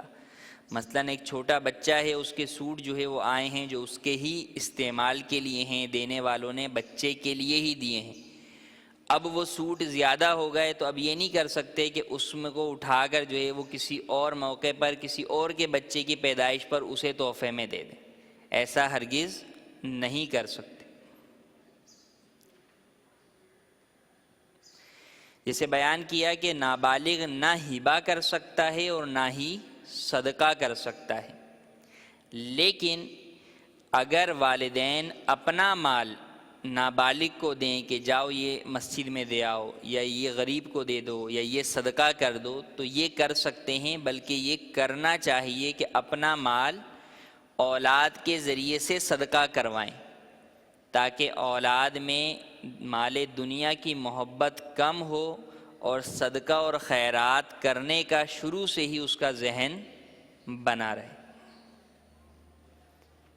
تو اسی لیے آپ دیکھیں کہ ایسا جو ہے وہ رواج بھی ہے کہ عموماً جب گھروں پر کوئی آتا ہے غریب آواز کے لیے لگاتا ہے، تو اسی صورت میں بچوں کے ہاتھ جو ہے وہ پیسے بھجوائے جاتے ہیں، تو اس کے پیچھے یہی چیز ہے کہ وہاں پر بچوں سے دلوانا، بچوں کو اس بات کی طرف راغب کرنے کے لیے، ورنہ بچے اپنی پاکٹ منی سے یا جو ان کی ذاتی ملکیت والا مال ہے اس میں سے صدقہ اور خیرات نہیں کر سکتے۔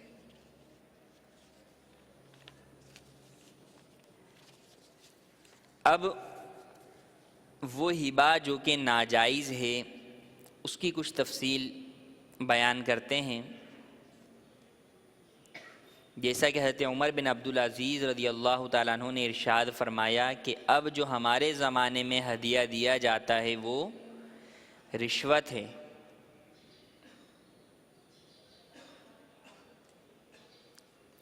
اس کی تفصیل یہ ہے کہ کوئی ایسا شخص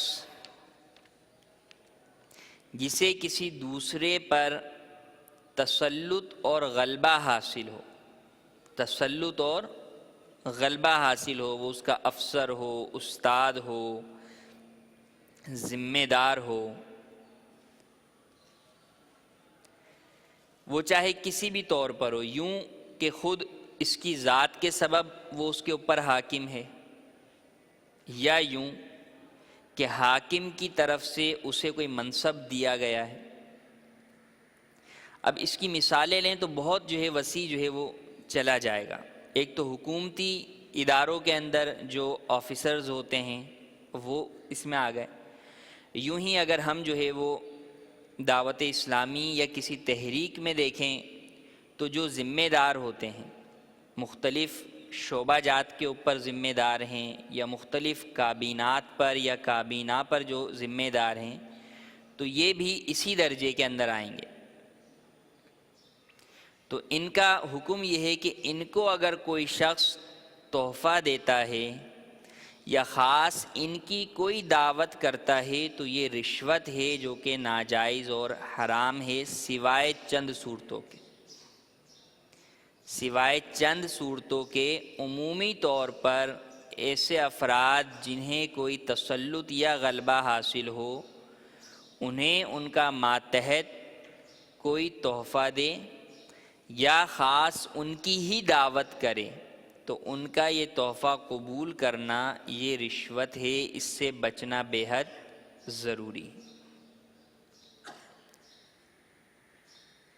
وہ کون سی صورتیں ہیں جس میں یہ رشوت نہیں بنے گا؟ وہ 4-5 ہیں، جب ان کو ذہن میں رکھ لیں گے تو اس کے علاوہ جتنی ساری ہیں بقیہ ساری رشوت کے اندر آ جائیں گی۔ تو یہاں پر رشوت والی صورتوں کے بجائے وہ 4-5 جائز صورتیں بتا دی جاتی ہیں، اس سے یہ اندازہ ہو جائے گا کہ اس کے علاوہ جو بھی لین دین ہے وہ رشوت میں شمار ہوگا، اگرچہ وہ کہہ کر کیا دیا جاتا ہے؟ تحفہ۔ کیا کہہ کر دیا جاتا ہے؟ تحفہ، لیکن وہ ہے رشوت۔ جائز صورتیں جو ہیں وہ یہ ہیں۔ اولاً تو یہ کہ ماتحت کی طرف سے تحفہ نہیں دیا گیا اسے، بلکہ اس سے بھی اوپر والے نے تحفہ دیا ہے، اس سے بھی اوپر والے نے تحفہ دیا ہے تو وہ رشوت نہیں ہے۔ ہاں، لیکن اگر اوپر والے کے پاس وہ ایک خاص اختیار نہیں ہے جو نیچے والے کے پاس موجود ہے، اور یہ اس کام کو کروانے کے لیے یہ دیتا ہے تو یہ بھی پھر رشوت میں آ جائے گا۔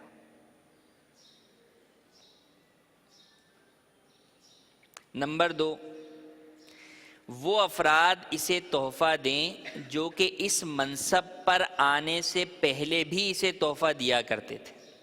وہ افراد اسے تحفہ دیں جو کہ جس منصب پر یہ آج ہے، اس منصب پر آنے سے پہلے بھی جب یہ ایک عام آدمی تھا اس وقت بھی اس کو وہ تحفے دیا کرتے تھے، تو ایسی صورت میں بھی تحفہ لینا رشوت میں شمار نہیں ہوگا۔ لیکن پھر اس میں 2 صورتیں ہیں۔ پہلے تحفہ ہوتا تھا مختصر سا، چھوٹا سا، کم قیمت والا، جب سے یہ سیٹ پر آیا ہے تو اب اس کو تھوڑے بھاری بھرکم تحفے دیے جا رہے ہیں، تو اب یہ بھاری بھرکم تحفے دینا بھی رشوت ہو جائے گا۔ اور اگر بھاری بھرکم تحفے اس لیے دیے جا رہے ہیں کہ جو دینے والا ہے وہ پہلے غریب تھا تو غریب والا تحفہ دیتا تھا، اب وہ خود ہی امیر ہو گیا ہے، اس لیے وہ زیادہ قیمت والا تحفہ دے رہا ہے، تو ایسی صورت میں یہ رشوت میں نہیں ہے، کیونکہ اگر یہ منصب پر نہ بھی ہوتا اور وہ امیر ہوتا تو وہ پھر بھی تحفہ بڑا ہی دیتا۔ تیسرا، اس کے محارم یا والدین، بہن بھائی وغیرہ وہ تحفہ دیں، اور وہ پہلے بھی تحفہ دیا کرتے تھے اور جتنا پہلے تحفہ دیتے تھے اب بھی اتنا ہی دیتے ہیں، تو ایسی صورت میں ان کا تحفہ لینا بھی جائز ہے۔ لیکن ایک صورت ہے جس کی وہ کسی بھی صورت کے اندر اجازت نہیں ہے، وہ کیا ہے؟ جب اس کے پاس تحفہ دینے والے کا کوئی کام پھنسا ہوا، اس کے پاس تحفہ دینے والے کا کوئی کام آیا ہوا، تو اب ایسی صورت کے اندر یہ تحفہ دینا مطلقاً رشوت قرار پائے گا، جس کا لینا بھی حرام اور دینا بھی حرام ہے۔ یوں ہی یہ جو رشوت کے احکام ہیں، یہی ساری صورتیں دعوت سے متعلق بھی ہیں۔ دعوت خاص اسے کہتے ہیں کہ اگر جس کو دعوت دی گئی ہے وہ نہ آئے تو دعوت ہی نہ ہو، وہ نہ آئے تو دعوت ہی نہ ہو، تو وہ دعوت خاص کہلاتی۔ تو جن صورتوں میں تحفے کی اجازت ہے، ان صورتوں میں دعوت خاص کی بھی اجازت ہے، اور جن صورتوں میں تحفہ رشوت ہے، ان صورتوں میں دعوت خاص بھی رشوت ہے۔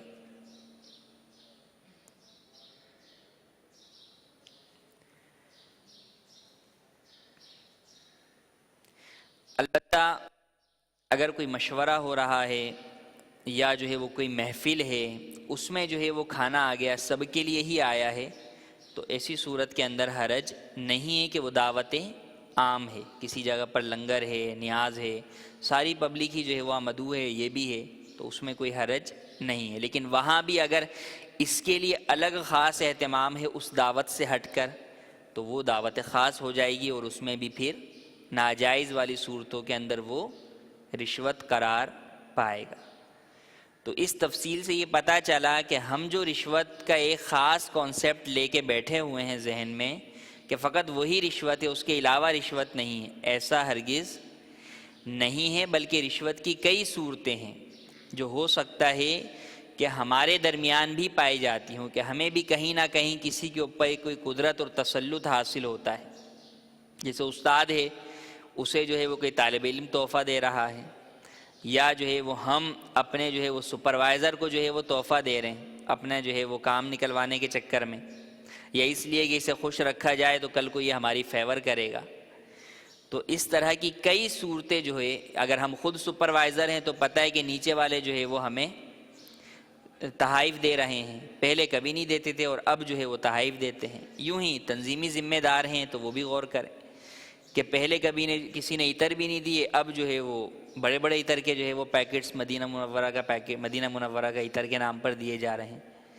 تو کہیں ایسا نہ ہو کہ تحفے کے نام پر ہم رشوت لے رہے ہوں، حرام لے رہے ہوں، اور رشوت تو خالص حرام ہے، تو اس سے بچنا بھی بے حد ضروری ہے کہ کہیں تحائف کی آڑ میں کہ جناب تحفہ تو سنت ہے اور سنت تو کا یہ ہے کہ تحفہ قبول کرنا چاہیے، اس کے دینے سے محبت بڑھتی ہے، کہیں شیطان ہمیں ان احادیث اور روایات کا جھانسا دے کر ہمیں رشوت وصولی پہ نہ لگا دے۔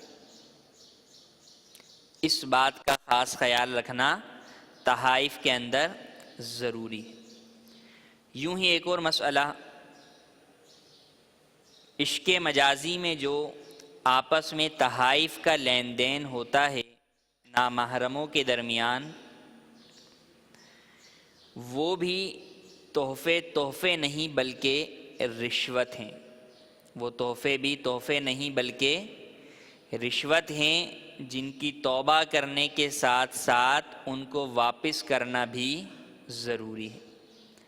اب جن صورتوں میں یہ تحفہ رشوت بن رہا ہے، اس میں اولاً تو لینا ہی جائز نہیں ہے، سامنے والا ناراض ہو یا کچھ بھی ہو، آپ اسے احسن انداز سے سمجھا دیں، لیکن تحفہ ہرگز وصول نہ کریں، کیونکہ وہ آپ کے حق میں آگ ہے، آپ کے حق میں وہ آگ ہے، کیونکہ حدیث مبارکہ کا مفہوم ہے کہ رشوت لینے والا اور دینے والا دونوں جہنمی ہیں۔ تو اس بات کا جو ہے وہ خاص طور پر خیال رکھیں کہ ہرگز ایسا تحفہ جو کہ رشوت والا ہو وصولی نہ کریں، بلکہ اگر ایسا ہے کہ جس میں آپ کو اس کا رشوت ہونا واضح تو نہیں ہے لیکن شک ہے، شبہ ہے، تو بھی نہ لیں، تو بھی ہرگز نہ لیں۔ اور اگر کسی نے سابقہ زندگی میں ایسی چیزیں لے لی ہیں تو سچی توبہ کے ساتھ ساتھ ان چیزوں کو واپس کرنا بھی اس پر لازم ہوگا، ان چیزوں کو واپس کرنا بھی لازم ہوگا۔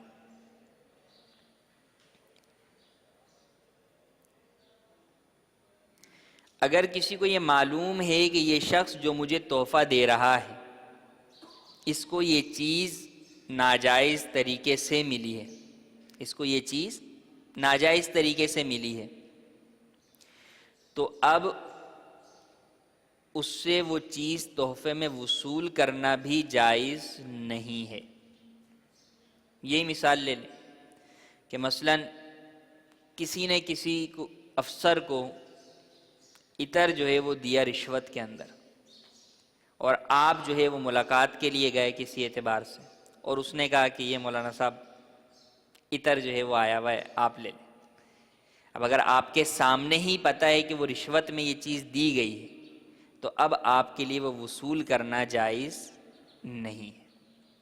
یوں ہی جس کا کاروبار حلال اور حرام دونوں طرح کا ہے، جس کا کاروبار حلال اور حرام دونوں طرح کا ہے اور جو چیز تحفے میں دی جا رہی ہے اس کا حرام سے ہونا معلوم نہیں ہے، تو اگرچہ وہ تحفے میں وصول کرنا جائز ہے لیکن بچنا بہتر ہے۔ اور اگر اس کا ٹوٹل کام ہی جو ہے وہ حرام کا ہے تو پھر اس شخص سے تحفہ وصول کرنا یا اس کی دعوت قبول کرنا یہ جائز نہیں ہے۔ یوں ہی کفار کے مذہبی تہواروں پر، کفار کے مذہبی تہوار پر انہیں تحفہ دینا یا ان سے تحفہ وصول کرنا یہ بھی ہرگز جائز نہیں ہے، بلکہ اگر مذہبی تہوار کی تعظیم کی نیت سے کوئی ایسا کام کرے گا تو دائرہ اسلام سے ہی خارج ہو جائے گا۔ اسی طرح کی ایک رشوت کی مثال ہمارے زمانے میں، ویسے تو بہت مثالیں ہیں، ایک مثال جو ہے وہ ڈاکٹرز کو جو میڈیسن کمپنیوں کی جانب سے میڈیسن لکھنے پر مختلف قسم کی فیسلٹیز دی جاتی ہیں وہ بھی رشوت کے زمرے میں آتی ہیں، جس کا حاصل کرنا، فائدہ اٹھانا اس کے لیے رشوت ہی ہے۔ اور جو اس شعبے سے منسلک افراد ہیں جو کمپنی کی جانب سے یہ رشوت کی پیشکش لے کے ڈاکٹر کے پاس جاتے ہیں، ان کا یہ پیشکش لے جانا بھی حرام ہے، ہرگز اجازت نہیں ہے کہ یہ دو رشوت لینے اور دینے والوں کے درمیان دلالی کا کام کر رہا ہے، ایجنٹ کا جو ہے وہ کام کر رہا ہے۔ اور اگر اس کی جاب میں یہ چیز کمپلسری ہے تو ایسی جاب کرنا ہی جائز نہیں ہوگا۔ کافر کو تحفہ دینا، اگر تو یہ پتہ ہے کہ وہ اسلام کی طرف، امید ہے کہ وہ اسلام کی طرف جو ہے وہ آئے گا، اور اب اسلام کی طرف مائل کرنے کی نیت سے اسے کوئی تحفہ دیتے ہیں تو وہ دے سکتے ہیں۔ یوں ہی اگر وہ کوئی تحفہ دیتا ہے اور پتہ ہے کہ اس کا یہ تحفہ وصول کرنے میں امید یہ ہے کہ وہ اسلام کے قریب ہوگا تو اس کا تحفہ وصول کر لے، لیکن کون سا تحفہ وصول کرے اس کی تفصیل آگے آ رہی۔ اور اگر یہ معلوم ہے کہ میں اسے تحفہ نہیں دوں گا تو اسے جو ہے وہ اپنے مذہب سے بیزاری ہوگی۔ یوں ہی اگر میں اس سے تحفہ وصول نہیں کروں گا تو اسے اپنے مذہب سے بیزاری ہوگی کہ یہ دیکھیں یہ مجھ سے اس لیے تحفہ نہیں لیتا کہ میں اس اپنے برے مذہب پر ہوں، تو جب بیزاری ہوگی تو اس سے دور ہوگا، تو ایسی صورت میں بالکل اس کو نہ تحفہ دیا جائے اور نہ ہی لیا جائے تاکہ وہ اپنے مذہب سے بیزار ہو۔ اور اگر کسی کو یہ اندیشہ ہے کہ آپس میں کافر کے ساتھ تحفے کے لین دین میں اس کی محبت میرے دل میں آ جائے گی تو ہرگز ہرگز اس سے تحفہ وصول نہ کرے۔ پھر جو تحفہ کے لین دین پر بات کی کافر کے ساتھ، تو گوشت تو ان کا حرام ہے، وہ آپ تحفے میں ہرگز نہیں لے سکتے جب تک کہ یہ بات معلوم نہ ہو جائے کہ یہ گوشت مسلمان یا کتابی نے ذبح کیا ہے اور ہاتھ سے ذبح کیا ہے، اور ذبح سے لے کر آپ تک پہنچنے تک درمیان میں وہ مسلمان کی نظروں سے اوجھل ہو کر غیر مسلم غیر کتابی کے قبضے میں نہیں گیا، تو ہی گوشت کی اجازت ہے۔ لیکن عموماً ایسی صورتیں گوشت کے معاملے میں تو نہیں پائی جاتی، تو گوشت کا تو ہدیہ ان کا وصول نہیں کر سکتے۔ اور گوشت کے علاوہ کا ہے تو ان میں فتویٰ جواز کا ہے کہ اگر کوئی لے لے تو جائز ہے، گناہ گار نہیں ہے، لیکن تقوی احتراز ہے، بچنا پھر بھی بہتر ہے۔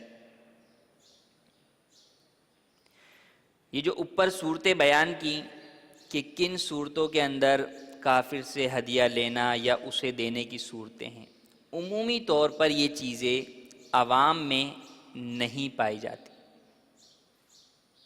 کہ کون اسلام کی طرف مائل ہے، کس اعتبار سے مائل ہے، کس کو مائل کیا جا رہا ہے، یہ ساری چیزیں ذہن میں ہی نہیں ہوتی، کیونکہ دین کی معلومات خود مسلمان کو ہی نہیں ہوتی۔ تو اس لیے جب تک یہ ساری چیزیں معلوم نہ ہوں تو عموماً دیکھا یہ گیا ہے کہ اس کا الٹا اثر ہوتا ہے جو آخری صورت بیان کی گئی، کہ جب اس طرح کے تحفے کا لین دین کرتے ہیں تو پھر دوستی اور محبت کی طرف چلے جاتے ہیں، اور اسی کا نتیجہ یہ ہے کہ برسوں اس طرح کے لین دین کرنے والے اسے اسلام کی طرف مائل یا قبولیت اسلام کی طرف قائل نہیں کر پاتے، کیونکہ انہیں معلومات ہی نہیں ہوتی دین کی کوئی کہ وہ اس کو قائل کر سکیں یا وہ چیزیں اس کو پیش کر سکیں یا خود غور کر لیں کہ جو بھی افراد اس بات کا دعویٰ کرتے ہیں کہ ہم جو ہے وہ کسی کافر کے ساتھ لین دین سے ہٹ کر یہ جو تحائف کا لین دین یا یہ دیگر معاملات ہیں، اس میں جو یہ دعویٰ کیا جاتا ہے کہ اسلام کی طرف مائل کرنے کے لیے یہ ہے، تو وہ کتنا ہے، آج تک کی اپنی گفتگو میں کتنی باتیں اسے اسلام کی بتائیں، اسلام کی کتنی خوبیوں کو اس کے سامنے ظاہر کیا، تو اگر غور کیا جائے تو ایسا بالکل بھی نہیں ہوتا۔ تو اس سے بچنا جو ہے وہ بے حد ضروری ہے، کیونکہ نبی کریم صلی اللہ علیہ وسلم نے ارشاد فرمایا تہادو تحابو، ہدیہ کرو آپس میں محبت بڑھے گی۔ تو یہ ایک ہدیہ کا اصول ہے کہ جب کوئی تحفہ لیتا دیتا ہے تو محبت دل میں بڑھتی ہے، اور کافر کی دلی محبت یہ جو ہے وہ مسلمان کے لیے زہر قاتل ہے۔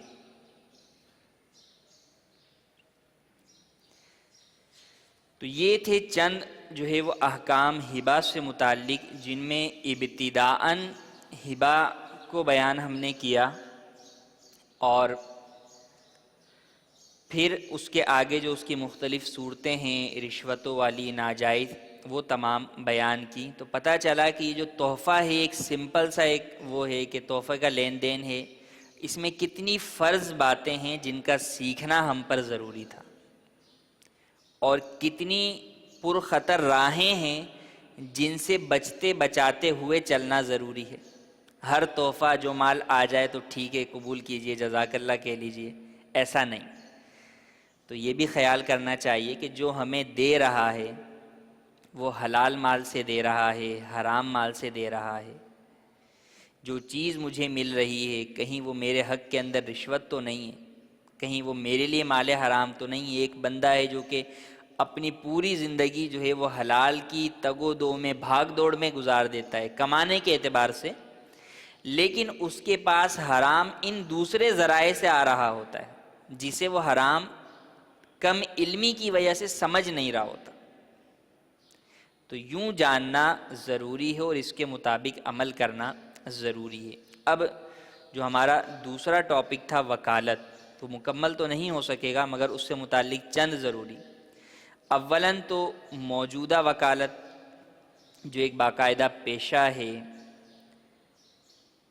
اس کا شرعی حکم۔ اولاً تو یہ ہے کہ فی زمانہ جو ہمارے ہاں وکالت رائج ہے، جس میں وکیل کی کامیابی یہ ہے کہ وہ اپنے موکل کو بری کروا لے، اپنے موکل کو سچا جو ہے وہ ثابت کر دے، اگرچہ اس کے موکل کا جھوٹ روز روشن کی طرح واضح ہو، پھر بھی وکیل کی کامیابی یہی، اور اس کو فیس ہی جب ملتی ہے جب وہ جو ہے وہ اس کو کامیاب کرا لے۔ تو ایسی وکالت جو ہے وہ اس کی اسلام میں ہرگز اجازت نہیں ہے۔ موکل جو وکیل بنائے، موکل جو وکیل بنائے، اور وکیل جس سے آپ قائم مقام کہہ لیں، نائب کہہ لیں، یا وکیل ایک عام لفظ ہے جو کہا جاتا ہے۔ وکالت کے معنی یہ ہیں کہ جو تصرف خود کرتا ہے اس میں کسی دوسرے کو اپنا قائم مقام بنا دے۔ نبی کریم صلی اللہ تعالیٰ علیہ وآلہ وسلم سے بھی ثابت ہے کہ آپ علیہ الصلاۃ والسلام نے مختلف مواقع پہ صحابہ کو اپنا وکیل بنایا۔ حضرت حکیم بن حزام رضی اللہ تعالیٰ عنہ کو اپنی قربانی کا جانور خریدنے کا وکیل کیا، یوں ہی دیگر صحابہ کو نکاح کا وکیل کیا۔ ہمارے ہاں بھی جو ہے وہ نکاح میں لڑکی کی جانب سے وکیل ہوتا ہے۔ اب جو فی زمانہ جو وکالت رائج ہے، اس سے متعلق سیدی اعلیٰ حضرت علیہ الرحمہ فتاوی رضویہ میں ارشاد فرماتے ہیں، وکالت جس طرح رائج ہے کہ حق کو ناحق اور ناحق کو حق کرنے کی کوشش کرتے ہیں۔ اگر موکل سچ بولنا چاہتے ہیں تو کہتے ہیں کہ اگر سچ کہو گے تو مقدمہ ہار جاؤ گے، لہذا جھوٹ کہو۔ جھوٹی گواہیاں دلاتے ہیں، جھوٹے حلف اٹھواتے ہیں۔ قطعی طور پر ایسی وکالت حرام ہے، اور ایسی ہی وکالت آج کل فروغ پا سکتی ہے، اور جو کامل تحقیقات کے بعد جسے حق پر جان لے صرف اسی کے مقدمے کی وکالت کرے، بطور حق کرے، نہ جھوٹ بولے نہ بلوائے، نہ جھوٹی گواہیاں دلوائے، نہ جھوٹے حلف اٹھوائے۔ ایسی وکالت اس زمانے میں کہاں چل سکتی ہے؟ اگر کوئی شخص ان ساری چیزوں کا خیال کرتے ہوئے وکالت کرے تو بالکل جائز ہے، لیکن اولاً تو یہ کہ حق اور ناحق اس میں فرق جاننا ہی ضروری ہے۔ ہم بہت دفعہ دنیاوی اعتبار سے سمجھ رہے ہوتے ہیں کہ وہ ناحق ہے، حالانکہ وہ حق پر ہوتا ہے، اور جو حق پر ہوتا ہے اسے ناحق سمجھ رہے ہوتے ہیں۔ تو اس کے لیے تو جہاں وکلاء ایک اپنے وکیل کے اعتبار سے جو ایک پورا سبجیکٹ ہے اس کو پڑھتے ہیں، اس سے بڑھ کر ان کے لیے شرعی اعتبار سے ان معاملات کو، ان چیزوں کو جاننا، اتنا علم دین حاصل کرنا ان پر ضروری اور فرض ہے کہ جس کے ذریعے سے وہ یہ جان سکیں کہ کون سی چیز حق ہے اور کون سی چیز ناحق ہے، کیونکہ اول ہی یہی چیز ہے کہ جب تک حق اور ناحق کا پتہ نہیں ہوگا تو فیصلہ کیسے کرے گا کہ میں نے کون سے حق کے لیے آواز اٹھانی ہے اور کس ناحق کو میں نے چھوڑنا ہے۔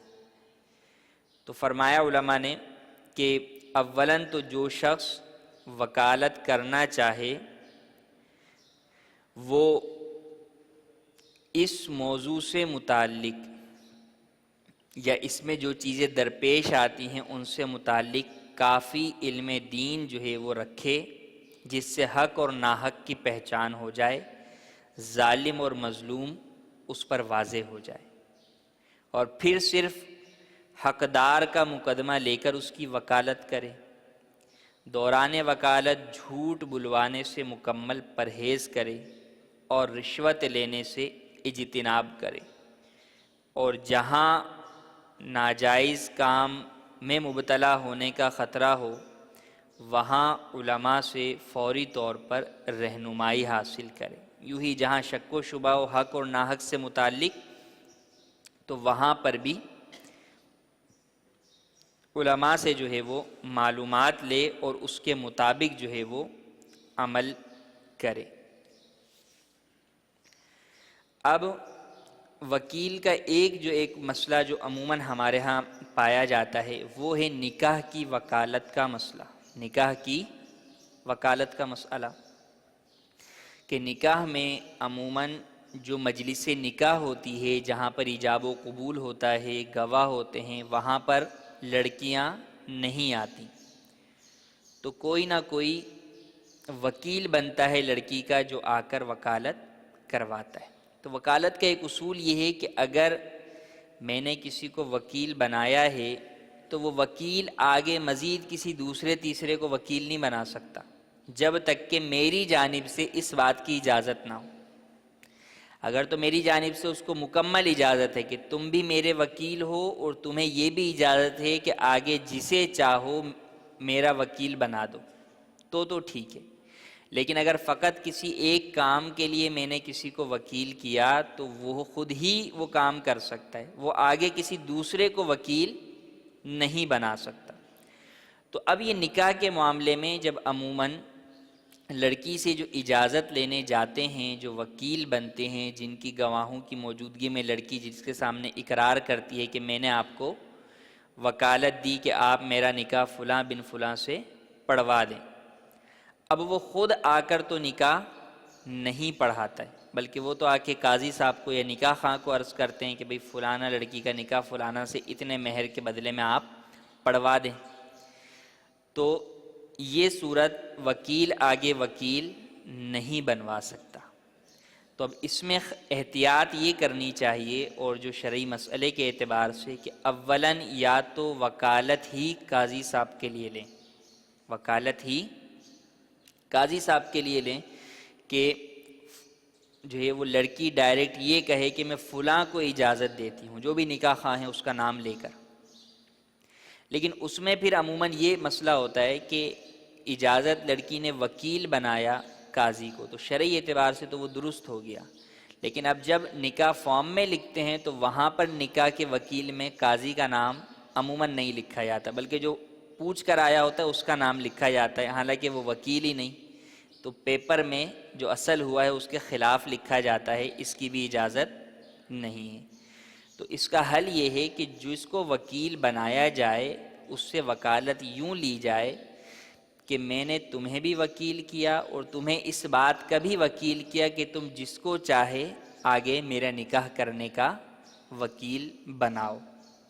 تو یوں جب اجازت لڑکی سے لے کر آئیں گے کہ میں خود نکاح کروں تمہارا، یا تمہاری طرف سے اجازت ہے کہ میں کسی دوسرے کو وکیل کر دوں کہ وہ تمہارا نکاح فلاں بنت فلاں سے اتنے مہر کے بدلے میں پڑھوائے، تو یہ ایک جائز صورت ہو جائے گی، اور اس کے اندر جو خدشے اور خیالات ہیں وہ ختم ہو جائیں گے، اور نکاح جو ہے باقاعدہ درست طریقے سے ہو جائے گا۔ اور چاہیے یہ کہ لڑکی سے اجازت لینے کے لیے ان کے محارم میں سے جو ہے وہ کوئی جائے اور وہ اجازت لے کر آئے۔